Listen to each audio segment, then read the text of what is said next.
Dr. Rachel Blake video log, April 5, 2032. I'm recording this to document the sketchy information we're receiving at the moment from the grid. At 16:40 hours, the critical alarm switch tripped here at Aero Control Center, warning of a massive water failure at the Lucas Heights reactor zone due to an offshore seismic event. Within a matter of minutes, the core temperature had reached dangerous levels, and with information no longer coming in from the Lucas zone, we can only assume that the reactor has gone critical. The automatic scram has activated on all 6 of the other reactors. News reports are filtering in that a large cloud can be seen expanding over the Lucas zone.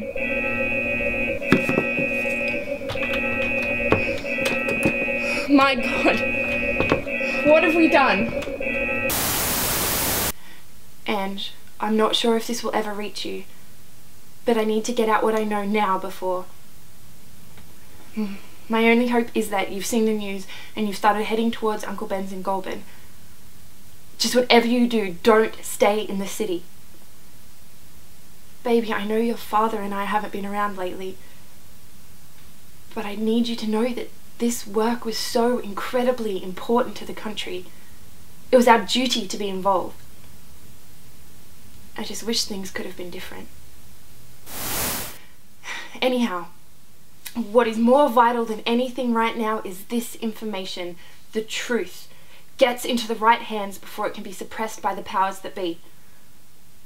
You may not grasp it all right now, but one day you'll understand, and it will be up to you to ensure those that survive learn who is responsible and prevent the same mistakes from happening again. In 2013, the oil peaked. Supplies began to struggle to meet the demands around the world. By 2016, well before predictions, the West Antarctic ice sheet broke off and melted completely. This triggered a number of rolling global tsunamis and caused the sea level to rise by 7 meters. The sheer amount of water took out masses of coastlines, killing millions. It was only then that we knew something drastic needed to be done. With most of the coal-fired power stations offline and oil no longer an option, the government created the Australian Energy Resource Organisation, AERO, to try to fill the energy gaps. Renewables just couldn't be set up fast enough. So we went with the one fuel source we had plenty of that wouldn't pump CO2 into the atmosphere: nuclear fission. We had the largest mineable reserves of uranium-235 in the world. Well, it just made sense back then. At the time, your father and I were teaching nuclear physics at the ANU.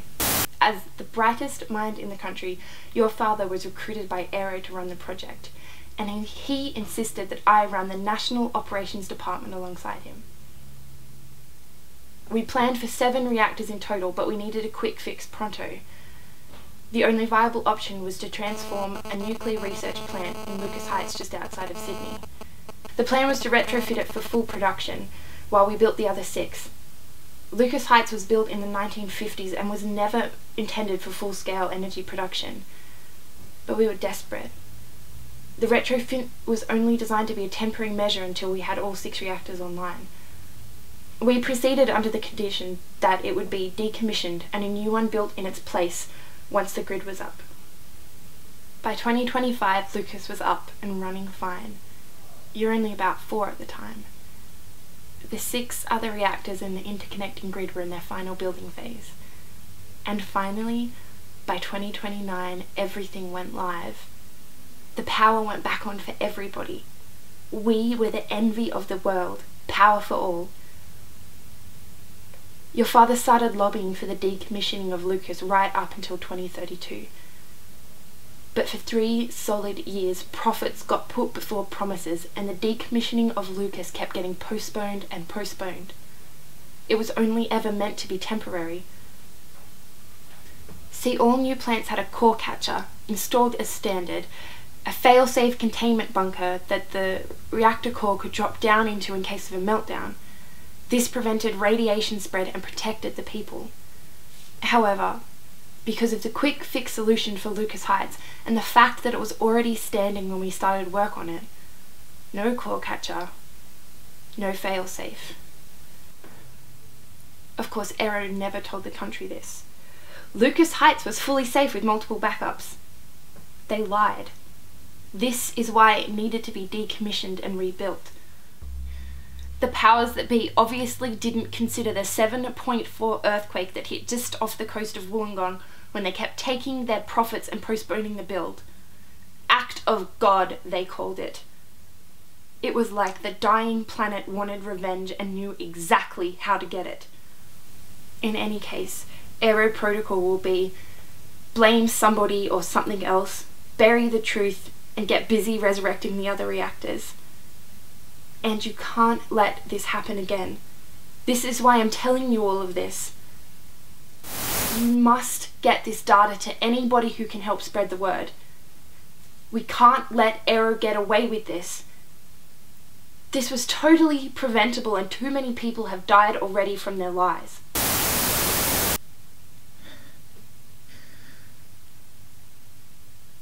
And I've been trying to leave the building for days now to get to you.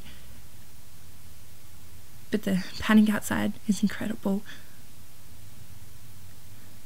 Your father left in a containment team when the Lucas reactor blew, and I haven't heard from him since. There's looting everywhere now. People are being robbed or murdered for any supplies that they have. I fear that I wouldn't last 10 minutes on the street. I only hope to God that you've gotten out. My supplies are starting to run low, and the people are getting sick. I just want you to know that I love you so much. We both love you. And I hope that you can forgive me for not being there to protect you.